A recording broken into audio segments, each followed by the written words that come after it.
in alignment that connects all of these things together. So, for example, memory, the past. And so often we forget the best, which is in the past. And some of those good things are perhaps the innovations of tomorrow, those good old things. But also we need to think afresh. So, of course, the city is people. Of course, it's activities. You know all this. It's services. This happens to be a municipal office in Australia. It's facilities like this very interesting bus stop in Umeå in northern Sweden. It's industries of various sorts. It's infrastructures. Ooh, that's the wrong way round.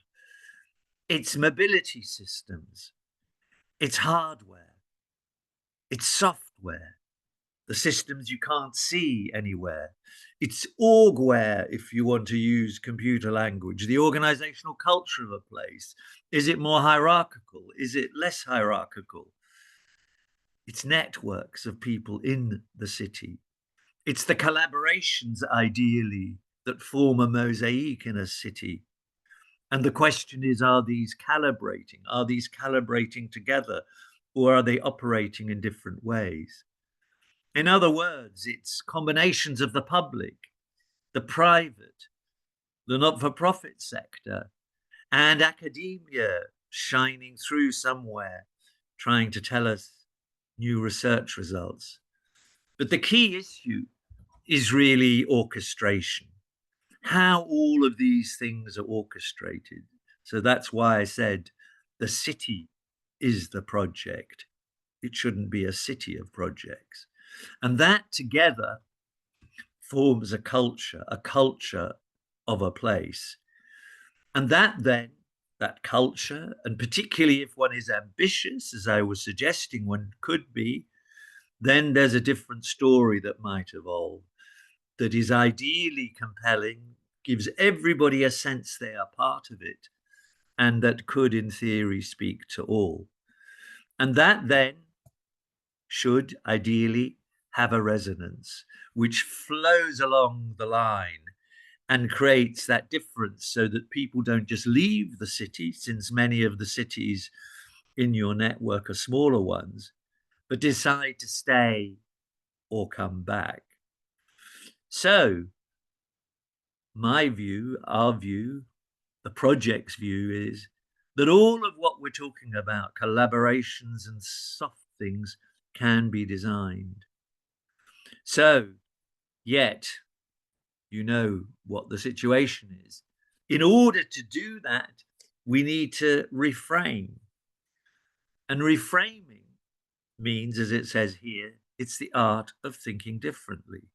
So it's not only the objects, it's this common good design. So that common good design, as you can see the words here, let's make the city circular is part of the common good. Let's make it vibrant, better for all, give it some sense of joy and fun. But it's also the place, you can see the words here, healthy, inclusive, smart in a sense of we are smart as citizens. All of these things are part, I believe, of common good design or livability design or public interest design. It's all going in the same direction. So there we have the big question, what makes a livable city? And I think it's this combination of calibrating all these things I've discussed that does that. But it's not only all of that, it's more. So it's not only the objects and the interiors we saw, it's not only the houses and the offices we saw. Of course, it is also those things. Are they accessible? Are they interesting? And so on. It's obviously also the mobility systems. It's obviously the streets and parks, all of that, hospitals and more, leisure centres, and whether these are sustainable. So shaping livability is all of those things. But what I think is also interesting is to think a bit broader, because you can also design the invisible. And the invisible is a whole series of things. I mean, one invisible thing is culture. We often talk about the invisible hand of the market, but there is the other invisible hand of culture. So that can be designed by shaping all the ethics and the, I suppose, criteria and principles that you have and worldviews. That also becomes a culture.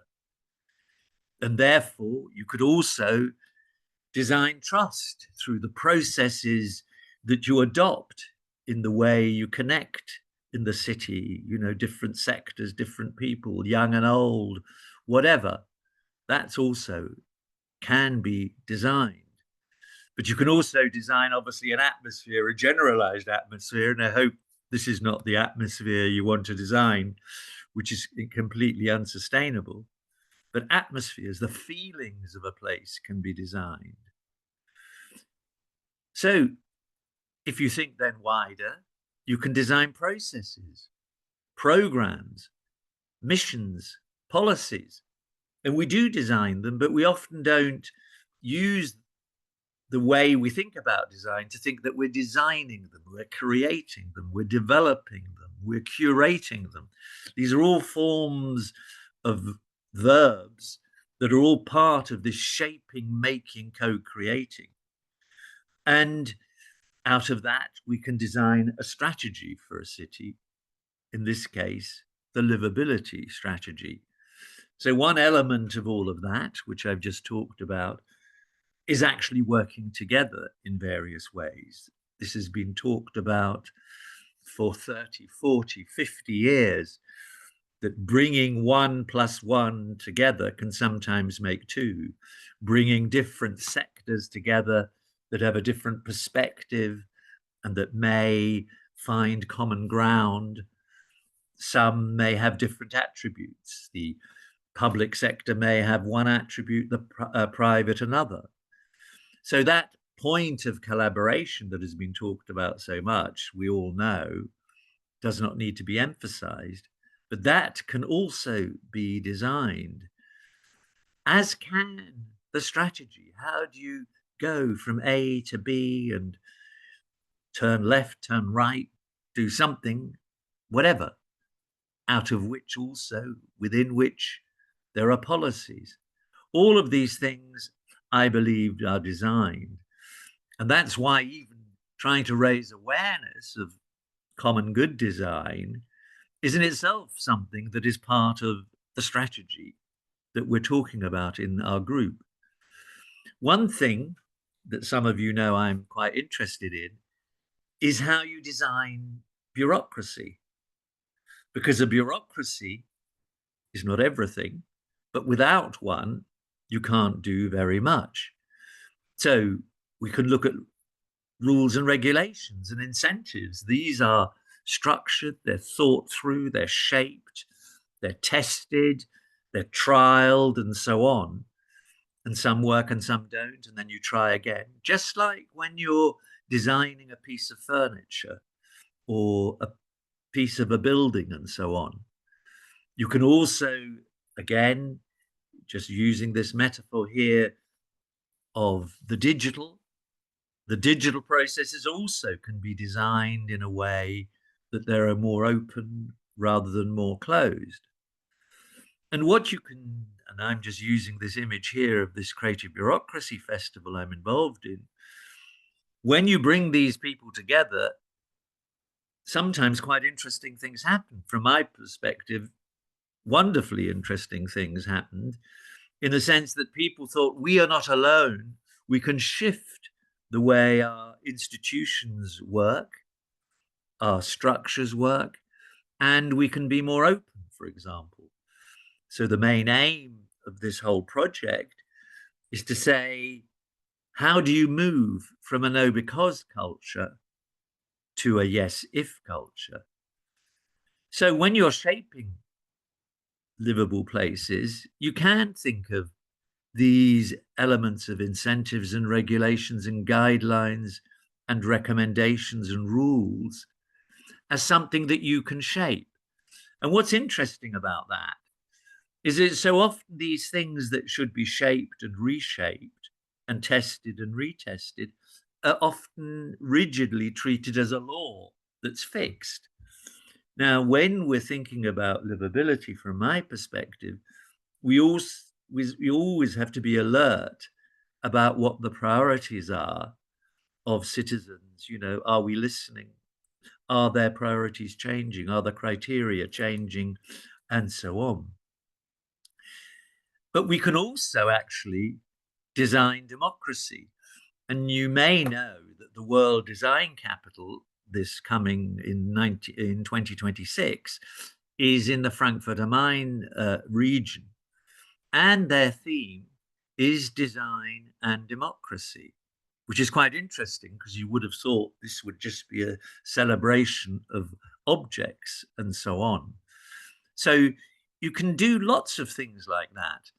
And I remember also another aspect of design that links bureaucracy, administration, and democracy together is that Umeå, about 12 years ago, got the design college, which is a university in Umeå in northern Sweden, which is really, you know, has a reputation at a European scale, to look at the whole system of the public administration from a design perspective. So every process and every way things worked, from in the library to the offices, what did it feel like when you were working in a room? How did you work best, and so on? So this notion that design is everywhere and also includes democracy, as I've said, is not completely unfamiliar. Now, what all of this requires is firstly, obviously, awareness that's important. And secondly, probably also that, well, you know, you have to take risks. Some people will not believe in you, and so on. And what I think is interesting about so much of what one's trying to shape and create and design, if you want to use the word, and I do want to use the word, is that it's not all about money. It's often the way we behave. So I think within this whole livability project, there's a sort of ethos, which is how can we together, I mean, you in your cities with your decision makers, become makers, shapers, and co creators of that evolving city. And by being alert, sort of in a sense, responding to the needs as they evolve. And also, what I think finally, we can design a bit of provocation and fun. This is Banksy, who subverted the museum, social museum in Bristol. And here's just one element. He subverted it with 100 things. But the main point here is, interestingly, more people came to this exhibition than the inhabitants of Bristol, which has 250,000 people. 300,000 people came to that exhibition. So back to my point about reframing, thinking differently. We can think differently about design. We can also think differently about how to put design exhibitions in museum and libraries and so on. So I think I'll leave you with that for the moment, because I think there's an old friend of mine in the audience who wants to ask me some interestingly difficult questions, I hope. So that's all from me for the moment.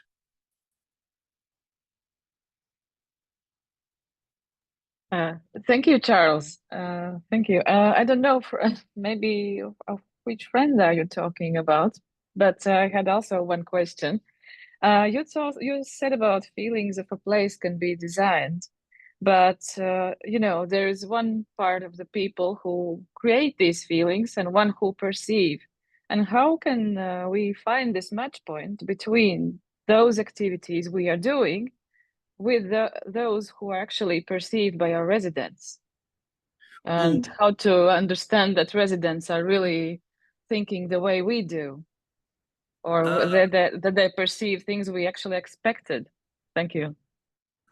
right. Am I understanding correctly that you're saying there might be a misalignment between what we think and what residents think? Yeah, well, that's a classic. Yes. That's the whole process of having a conversation, isn't it? So I think embedded in the livability project or the public interest design project is is this notion of a conversation. I think that lies at the heart of it. Obviously, it might be easier just to design things and say, oh, look, I don't want to listen, and then we just do that. I understand that, but that question of the conversation is is central. Now, there's quite interesting. Some of you will know Tommy Laitio, who used to run the youth department he was one of the directors of Helsinki. He then became the first public innovation fellow at Bloomberg's. He makes a distinction between conviviality and convivencia. Basically, conviviality says we're gathering together and we're in the city and we're all happy and we're all talking to each other. That's sort of the classic way you see it. But in Portuguese, the same word, convivencia, is saying, oh, this is rather like a Christmas party with the family. You sort of get on, you have to get on, but do I like that old aunt or uncle? We have to get on. So there's always conflict, basically, he's saying. And that's what city making is about. There's a combination that it basically is about conflict. It's not getting rid of the conflict completely, but trying to, I say, smooth it out, but trying to find some points of agreement. And sometimes we need to allow differences. So if you're thinking of public space, for example, it may be that in some areas of the public space, there are some people who are doing things which is not exactly what you want, but then you move 50 meters to the other side because you don't think it's all going to be homogenous. So, yeah, the art of conversation or the art of negotiation is central to city making.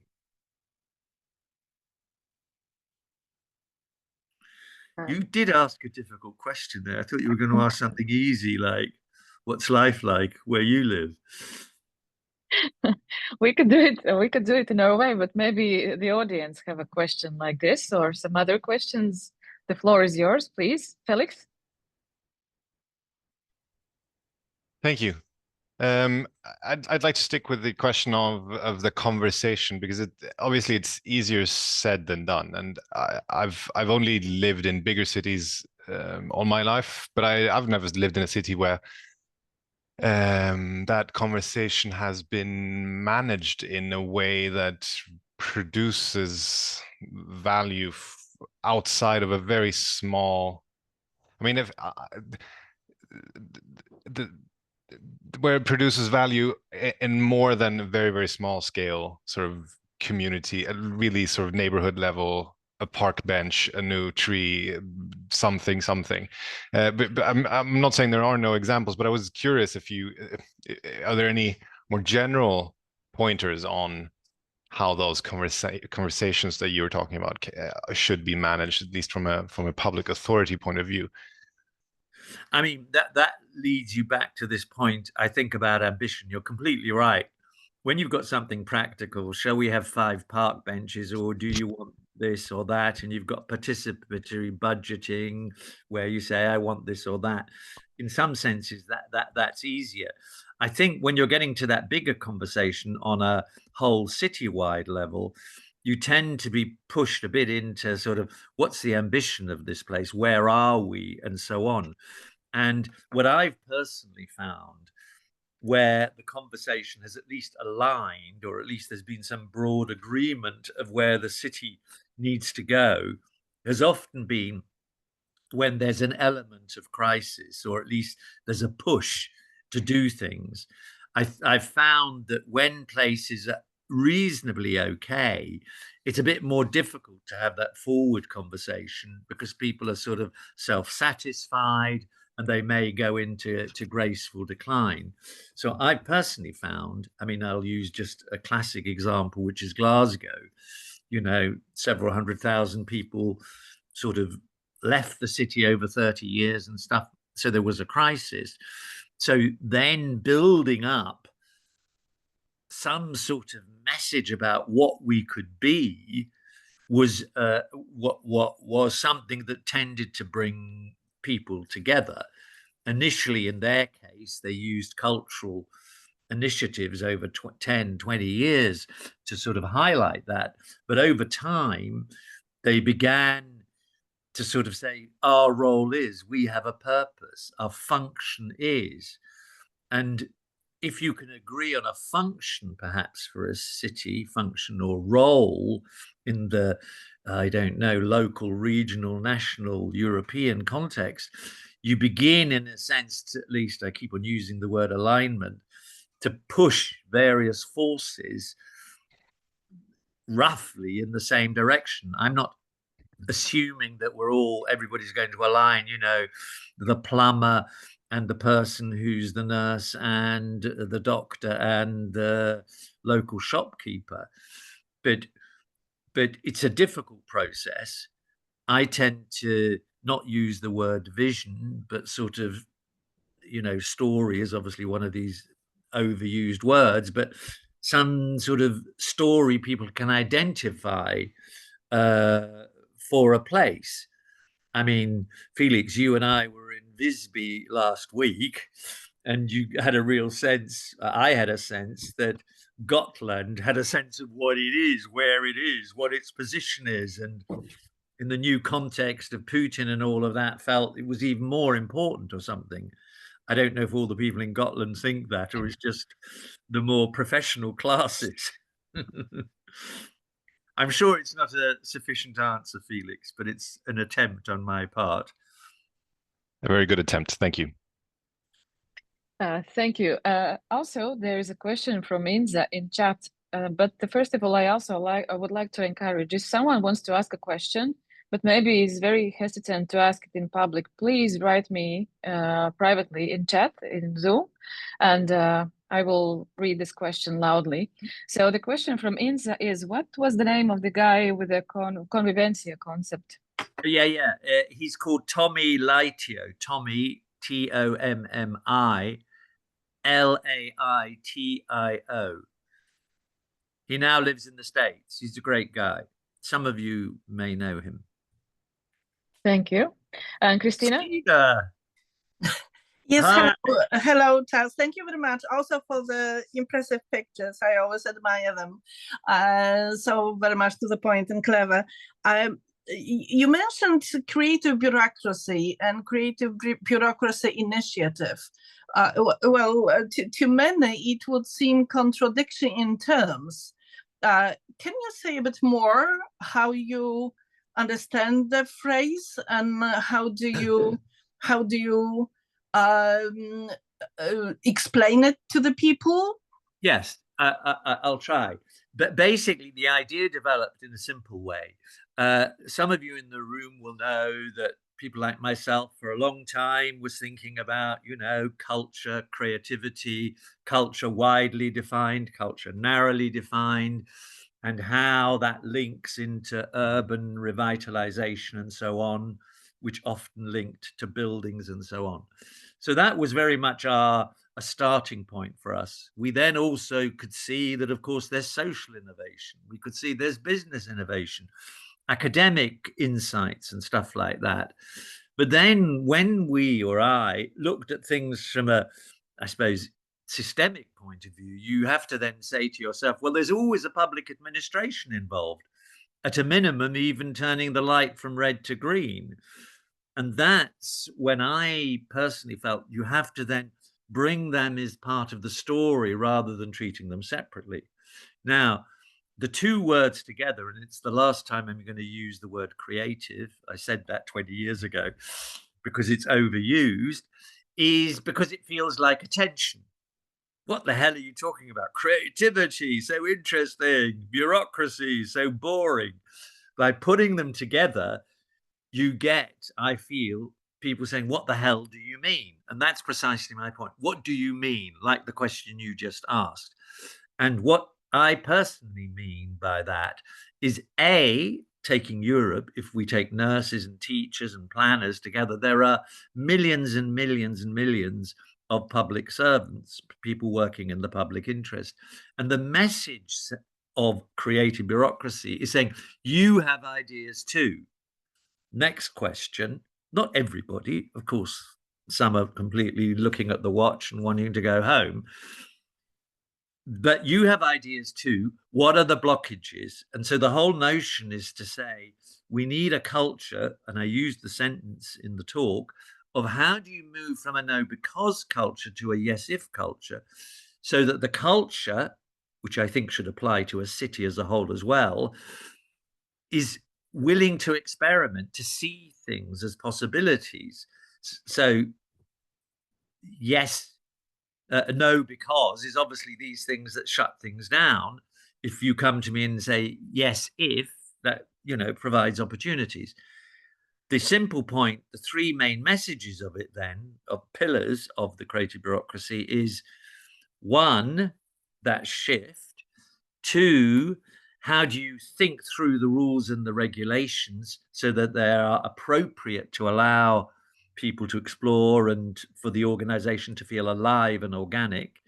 How do you, within the bureaucracy itself, create an organization that is warmer, more open, less hierarchical, warm is a nice word, warmer.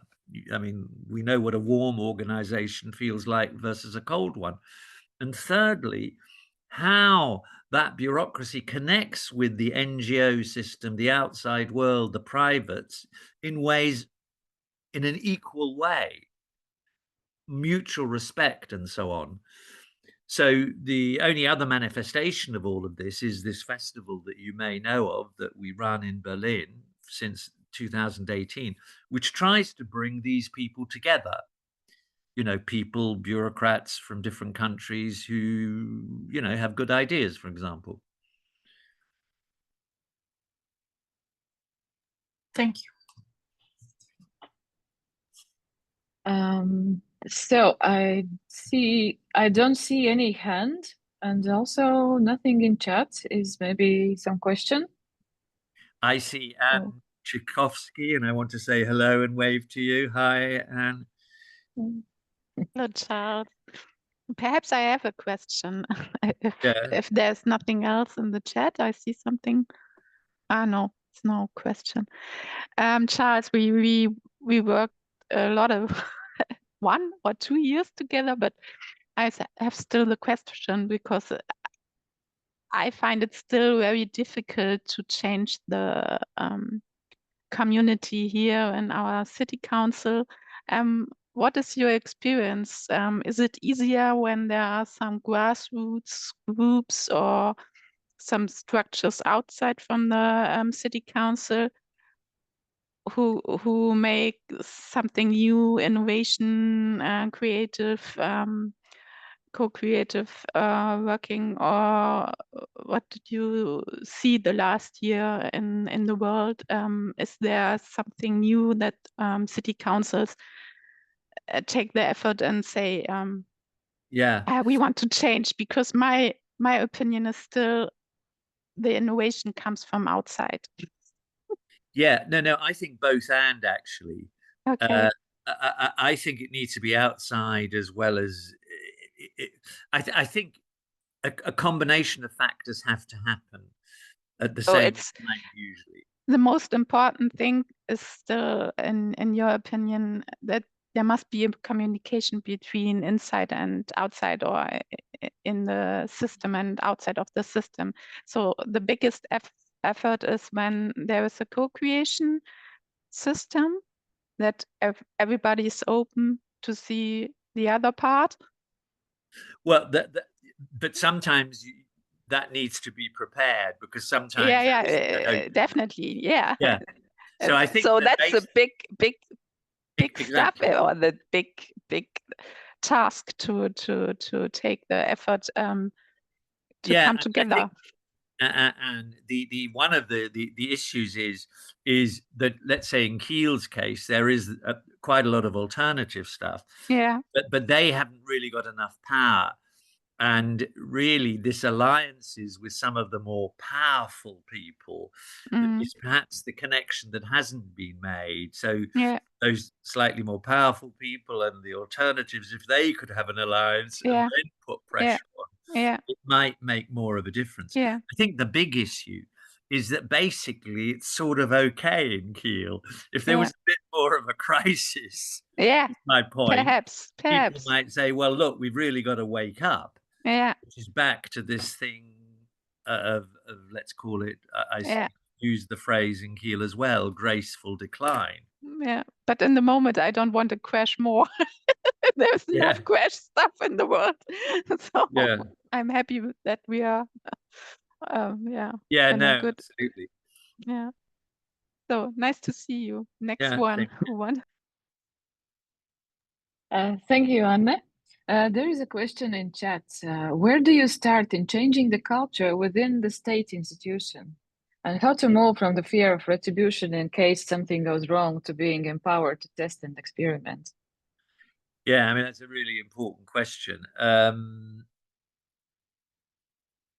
I think you always need either a problem or an opportunity.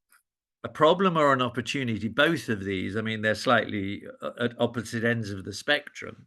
I think you certainly need activists outside, as Anne's talking about, but you need different sort of activists. I think second thing, you who are pushing agendas. Secondly, you need people to see how things might work somewhere else. So you can say, did you not know that XYZ country, city, or so and so is doing something? We're back to crisis, of course. You could say, look, your state institutions, like libraries historically, when they stayed to as they were often declining and so on. So you had to sort of say, look, unless you change, you're not going to be here for a while. I mean, in the end, it's pressure. You know, particularly young people are often incredibly effective in this thing about changing institutions. I mean, one of the reasons, back to Christina's question about the crazy bureaucracy, is one of the reasons bureaucracies have been changing is they cannot attract enough interesting young people. So that perhaps is one of the most catalytic things we've seen, that if you want these people who, are tech savvy, all the things we would like people to be, then you might need to change. Now, it depends. I mean, Charles Bourrier's question is, to what extent you want it to change. Do you want I mean, many of the ways they've already changed a bit, but perhaps not enough, is obviously through the COVID experience, and the digital turn has changed things a bit. So people have had to adapt. But I think it's also a question that I find quite difficult is, I think physically some of these offices and entities, they need to change just what they look and feel like, which is also a design question. Thank And you the good point both. about in case Sorry. something goes wrong, I mean, just as an example, Helsingborg used to have a failure award. So what they gave people 5,000 euros if they failed, and then said, well, you are trying your best, but you failed. Here's some money for a training course or mentoring or whatever else. Yeah. I mean, I think also this is a longer conversation. Rules perhaps should shift from the specifics.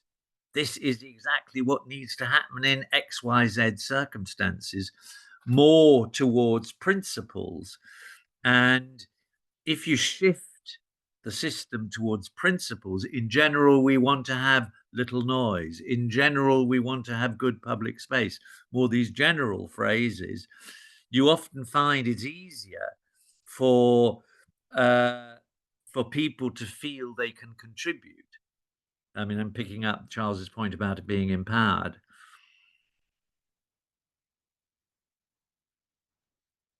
Thank you. Then the next question from Francisca, and how to overcome blockades when trying to change a culture, especially in the form of personal pushback?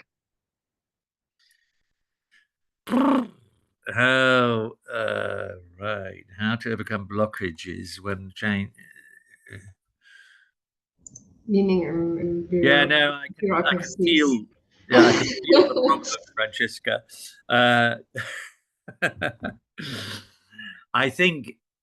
I think often it's finding an ally somewhere.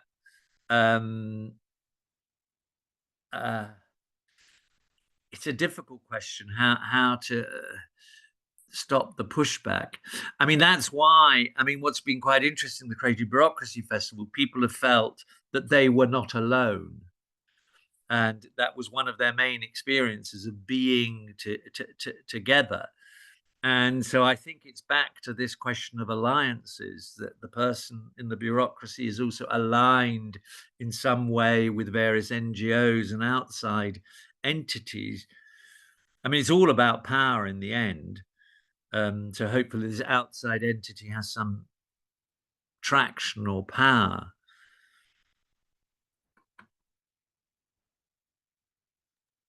Thank you. I think your answer led to next question by Charles Bourrier, that we often try to start with big projects, but how about the micro innovation culture?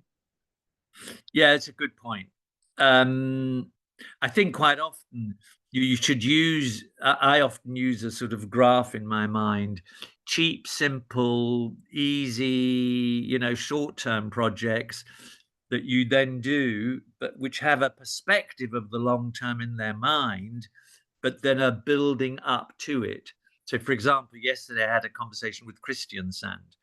They clearly can do, they've got the new silo, all about that. There's a massive area to be developed just in front of the harbour. The danger is that it just becomes expensive housing.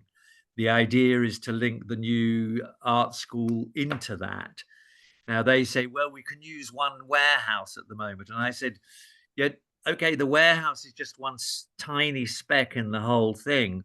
Make sure that example prefigures the bigger project you want, which is back to this point I said, if you're doing the small one, which I think, as long as it's strategically focused, as long as it's connected in some way in the storyline to the big issue you're trying to address.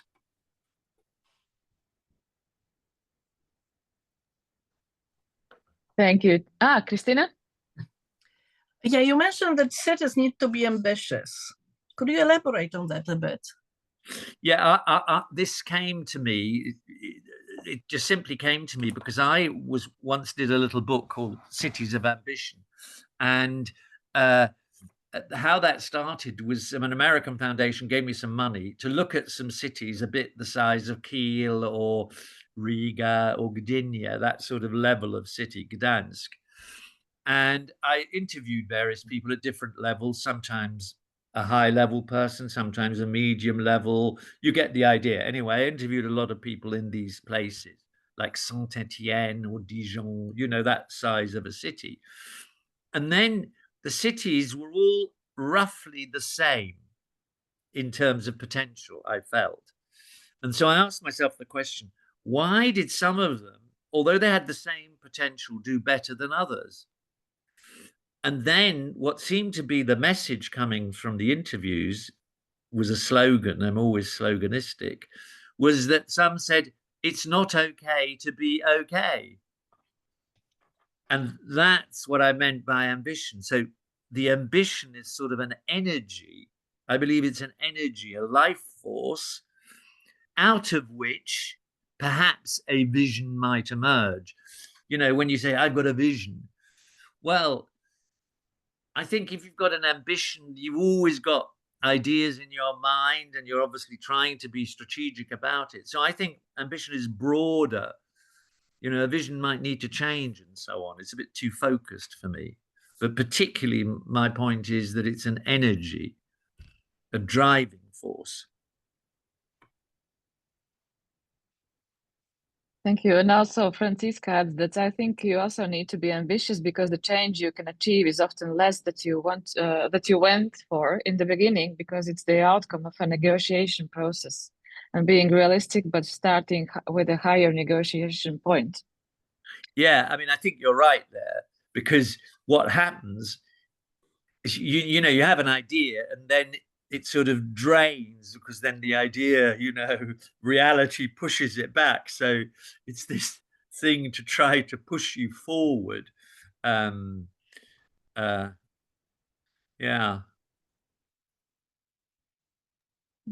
Thank you, Franziska. And now I would like to give a floor to your old friend from the audience, Jonas. Yeah, hi again, Charles. I mean, you started really very, very dramatic. I quote your first slide here. A city is more than a place in space. It is a drama in time. Now, when I'm thinking about all the dramas that we have lately, then I'm a bit afraid that we are too much dramatizing. I mean, you know, thinking about our old friend Phil, we love the storytelling. We believe in the storytelling. You know, we believe that what really like gives us some input, some value. But then those dramas, when I'm thinking only about yesterday, and I mean, being British and being German, you very much have an idea what happened yesterday. Besides Washington, also something happened in Berlin, not only one thing, several things. Mm-hmm. So, you know, we have dramas everywhere. So isn't it time that we start to de-dramatize a little bit? Yeah, the point being, I'd like to link the point about the drama in time. It's just saying there's a lot going on. All I'm really saying, there's a lot going on in the city. It's not all beautifully aligned and harmonious and all of that. There's conflict, which is why I made the difference of Tommy Lightyear's point about conviviality, convivencia, that our task, and perhaps the livability framework is a task where we can align and say, this is what we're trying to achieve. So I'm trying to actually, in this drama that exists, to reduce the drama. Is actually, perhaps I should have been more specific. It's a drama in time, and we should try to reduce it. But what I was also trying to say with the next slide about the improvised jazz, yes, is that there's a drama, there's a lot going on. What I think is good about jazz is that you sort of adapt, you're listening, you're trying to be in the atmosphere, to go with the flow. So the word I used most in my presentation was the word alignment.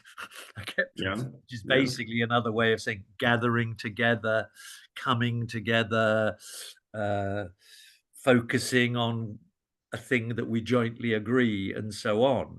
So that's the intention.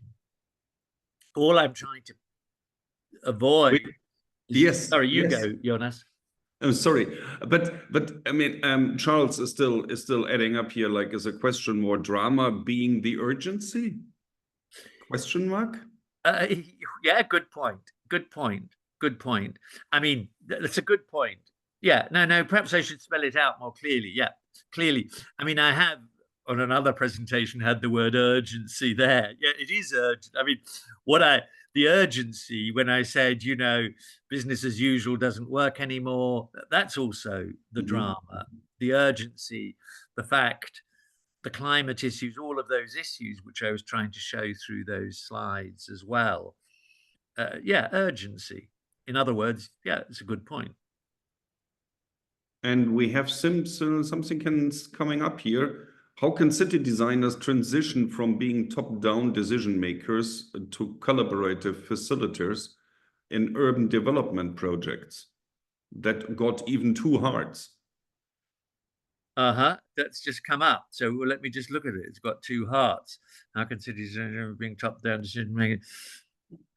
Well, I mean, that process is to some extent happening. I mean, lots of designers nowadays, design broadly defined, know that it's you have a much better result if you sort of versions of co-creation. You know, I think we all know that there used to be much more top down or bottom up. We know it's working out a balance of where someone who might know something puts an input in, then it's changed by someone who comes from a completely different sphere. I don't think it's an either or thing. I mean, I think the skills of people, whatever the designer is, are very useful to have. You know, I'm just thinking about if I was trying to do some amazing video show, I would like someone who really knows how to present that. So I'm certainly not against expertise. I'm just coming shortly back to this dramatization, because I was thinking about like talks that we have had all along within the last, not only here in the Liveability project, but also before in the other projects, actually connected with, I suppose, many other projects. And I have the feeling, and I'm pretty sure, that one of the major topics that we always found out is that we need safe spaces where we can experiment and where we have the opportunity, like thinking about really design and democracy and thinking about a creative bureaucracy, really. Mm-hmm. Which potentials are there? Then we need this experiment and we need the freedom to do it. But then the drama and the probably also urgency, or that what we sometimes lately more often call crisis. I mean, we have so many crises in the moment, we don't know anymore how to count them. Then the question is this not shrinking our space, our freedom dramatically, that we still have like the opportunities to experiment? Because we know that within times of drama and crisis, it's hard to experiment, isn't it? It is, but it's also there seem to be quite a bit in that question. There's our space may be shrinking because there's less resources, let's say, in a crisis or something like that, maybe less money, but there may be also we're so overwhelmed. I mean, since yesterday, many people are so. It's very difficult to think outside of the situation that we're in. That's where, for me at least, I mean, I'm affected exactly by all these things that all of us are. You know, I'm not pretending I'm free of this problem, but that's why I tend to the logic of the creative city idea, which is a bit connected for me to all of this, is that to try and look at things from a half glass full approach, even though we know there are horrible problems and urgencies, because at least that's sort of focusing on what could one do. Right. Now, then the question, so I think one has to overcome that barrier. I mean, for example, since yesterday, it's very difficult to think ahead about how can you save democracy. I appreciate that. But with a half glass full approach, at least one can perhaps attempt to think a way through there. So that on the feeling overwhelmed view, that's my half glass full approach answered. On the little money point of view, that's obviously opportunities shrink, but I think there are always sorts of, I mean, I think human inventiveness is, you know, it depends whether you need money for your experiment or it's more a process. That's why my last picture was of that purse of money, saying many of the things that change the world don't actually cost money. They're often to do with what's in your mind. I'm so aware answering all these questions that my answers are semi-inadequate. But anyway, off we go. No, not at all, not at all. But thanks for the answers, Phil. I think that's really like it was really important for me to ask this, because you started with a drama, Charles, and now we're ending up with that. But as I see, Andrea still has something. And also Anne has a comment in chat. I will just that if we look at drama from the perspective of antiquity, we can consider it both a tragedy and a comedy, half glass full or empty. And I could add also. Boy, I don't know how to. Oh my God, Anne. Yeah. Yes, and I think I would add about the attitude as well, where the drama starts and in what extent. But Andrea, please, you have a question. Yeah, I was thinking from the perspective also of the project, where we trying to enable and to facilitate also and create the capacity for different cities to embark on this journey towards livability. And we just had the seminar in Visby, where we had two very good, strong examples, I would say, where these approaches are happening. And then one was also in Riga, in the neighborhood association, and the other one was from Katarina Paulina presenting what's happening in Ukraine. So in the context, in a very complex context of talking about livability also in cities and how to embark on it. And we also discussed a little bit, if you would give your first steps for any city, independently of the context they are having, the drama which is happening in their context actually, what would be your first advice for a city to take this road? You mean towards livability? Yeah. I mean, the interesting point is that in the Visby context, I did a 30-second interview, which was just sort of asking exactly that question about livability. And I think what's interesting, the word livability, I think, is a good word. However, if you're speaking to some person, just, I don't know, my neighbor there, livability is probably not a term they sort of wander around it with or stuff like that. But I'm always interested in, I'm always curious. I'm always curious in what the deeper desire of people is in a place. And so I personally am trying to find that out. So my first suggestion was, what are the deeper desires of the people who live either in that neighborhood or cities? And then reflect on that. So that's my first thing. Then second step is to begin to turn that around into either initiatives, projects, programs, processes, or whatever else.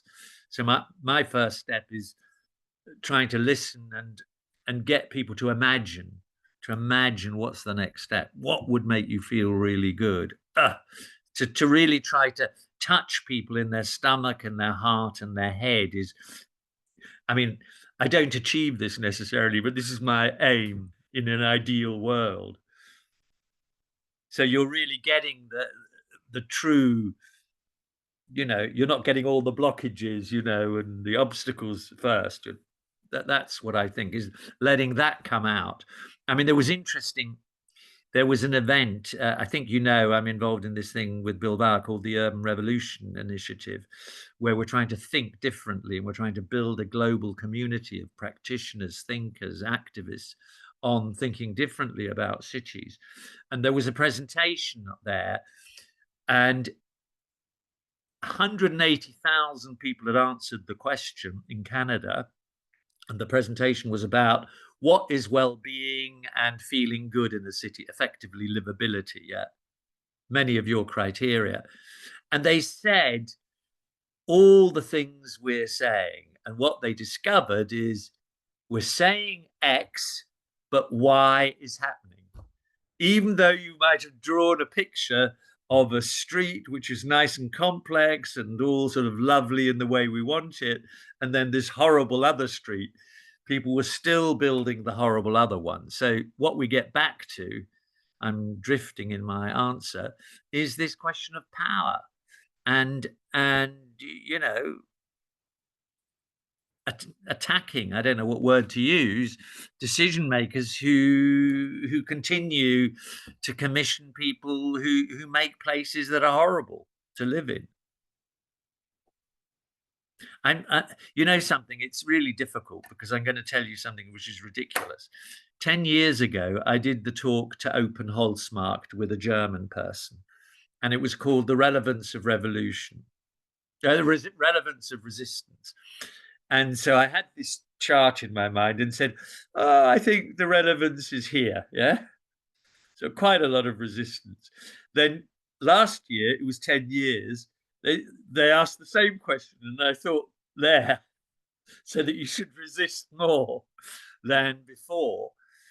Because I think, you know, when you look at it from an intergenerational perspective, older people like myself were supposed to solve and make the world a better place for younger people, in theory anyway, yeah, in general, ideally. However, that promise has not happened. So they may resist and revolt. I don't know, you know. We haven't fulfilled the promise that we should have done. So that's an intergenerational issue. I don't know if it's relevant, but it's come to my mind.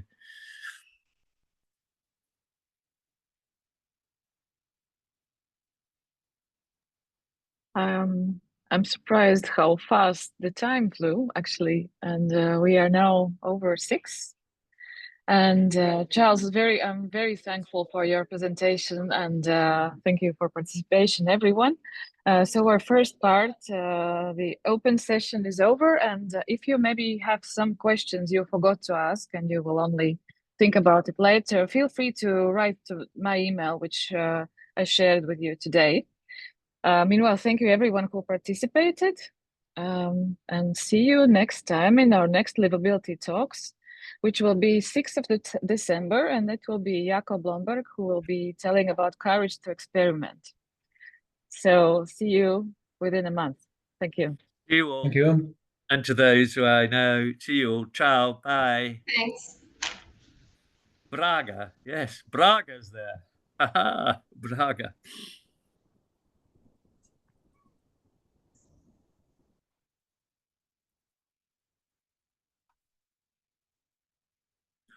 So Jonas. Yes, my dear. My dear, are you mostly in Riga now or moving around here and there? No, I'm actually currently quite much. I mean, September was still moving around, but now I'm more stuck here in Riga. Anyway, currently I have 3 different positions in 3 different faculties in Riga. So oh my God, you mean teaching things? I'm teaching. I'm currently in the architectural faculty, actually, of one of those 3. Oh, right. Yeah. Right. Yeah.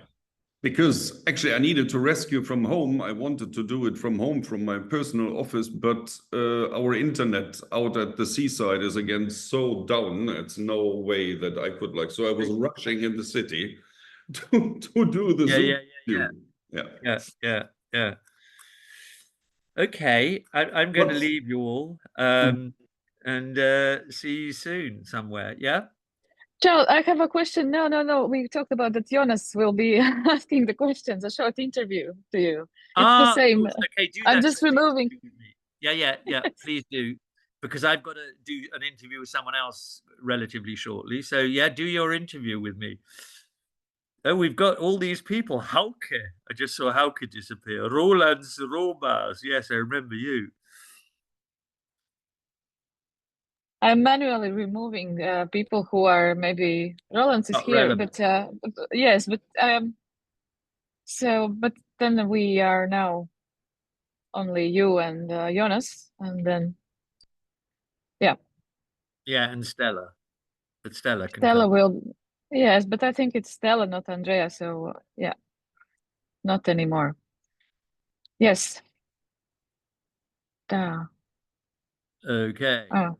Yeah, that's all right. I will manage the chat part and participate, but you can talk to. I will.